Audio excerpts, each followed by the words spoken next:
Why is Gen Z rediscovering faith?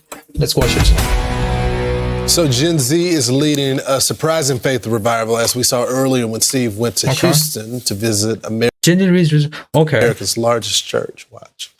A lot of people your age don't go to church. It's true. But it seems like it's turning around. We have a lot of people who maybe they were going to church when they were younger because their parents said to do so, and then they fell out of faith, and then now they're coming back and regaining their footing and rebuilding the foundation. There are a lot of your friends who've never been to church, but suddenly they're interested in church. They've looked to other things, and nothing's really fulfilled them. Nothing's really satisfied them. And yeah, bro, that's what Gen Z is looking for. More, they're longing for the Simple truth. as that. This is a place where you're going to feel embraced, find friends, find out who God is, and find out that God has a plan and a purpose for your life. And making sure that you have to be, you know what I'm saying? Like, you should not be creating a community it says that bad communication or community corrupts good manners. So you should be so godly and holy on those stuff. That's what I think, bro. So what's behind the shift? Our next guest is a 22-year-old Christian influencer spreading the gospel on the streets, and he's doing it to the millions of followers on social media. Watch it. If I want to believe in God, he's got to come down and reveal himself to me. He did, and we killed him. If depression and anxiety was able to be healed by courses, then we wouldn't have millions of self-help books. I want to live for someone who doesn't change his opinion about me. That's Christ. So what is love? Love is Christ laying his life down.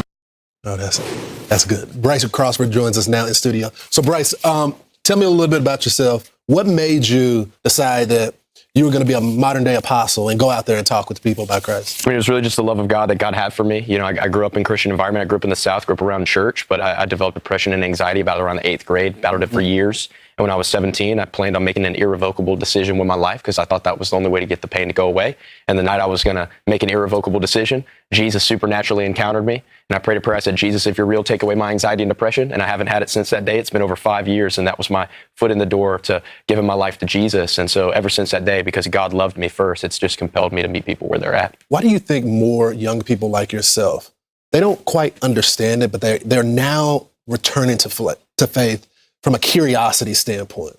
Yeah, I mean, you know, we're tired of fake stuff. We're tired of fluff. I mean, we're fed fluff through our phones, through desires, through whatever we think is going to satisfy. Every human being is on a quest for love, and we try to fill that void with different things. And I think people are naturally understanding, wait, this thing isn't working anymore. This isn't going how I thought it was going to go. And so ultimately, people don't just want a truth, they want the truth, and that would be Jesus. When you're out there talking to young people, what do you say to them? How do you get them to go back and forth with you and start that conversation? Well, actually, I'm just more like intentional in asking questions about them. You know, they're not a statistic. I'm not going out there to treat them like a stat to go home and brag about. They're a human being that's made in the image of God. And so we want to be intentional and ask questions, but we ask the tough questions too. You know, do you have a faith? What do you think happens when we die? You know, do you believe in Jesus? What's your thoughts on him? Everyone has a perspective of Jesus. It's just, do we believe that he is God? And if he is God, then he's worthy of our lives and worship. Isn't that really what salvation is all about right there? Yeah, just faith in Jesus Christ. That what he did on the cross is just perfect and better than we could ever imagine. Tell me about this tour. I Love Jesus tour. What is it about? And I know it says I love Jesus, but how do you make that tangible for people? Well, we're traveling around state to state, city to city, and we're gathering in theaters with believers under one truth, that Jesus is Lord. And these aren't just nights or like a glorified emotional high. These are catalysts for people to feel recharged and refueled to go back to their homes, cities, workplaces, universities, and be a light. What do you tell that young person that's out there that is questioning things right now? If they're watching the show, what do you tell them? I mean, I'll tell you, if you don't like your life right now, then give it to someone who wants it. Jesus very clearly doesn't need you, but he wants you. And that's the love of God, is that God so desperately wanted to love us so bad that he was willing to die a death that he didn't deserve. I think Bryce is an evangelist, I guess. Not gonna lie. For the sake of relationship with you. Yeah, Why are we seeing a resurgence now in society?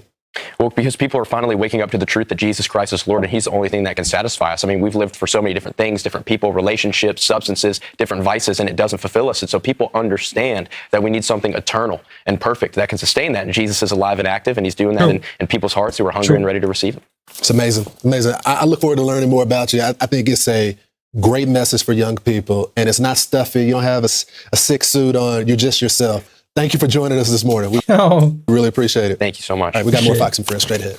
I'm Steve Ducey. I'm Brian Kilmeade. And we're That's insane. Like, is that how God? he went from nothing to this level. It is interesting, actually. Like, Bryce Crawford, right? What was it name? Is it Bryce Crawford? I guess. Okay, Crawford. Bryce Crawford. Okay. So he I know him about from the early times, but like when you come this kind of level, this kind of influence, you have to understand that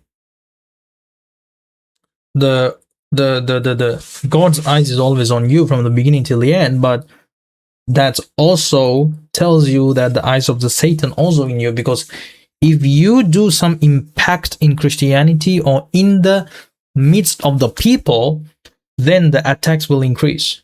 Because if actually, I heard this, devil is attacking you is not because,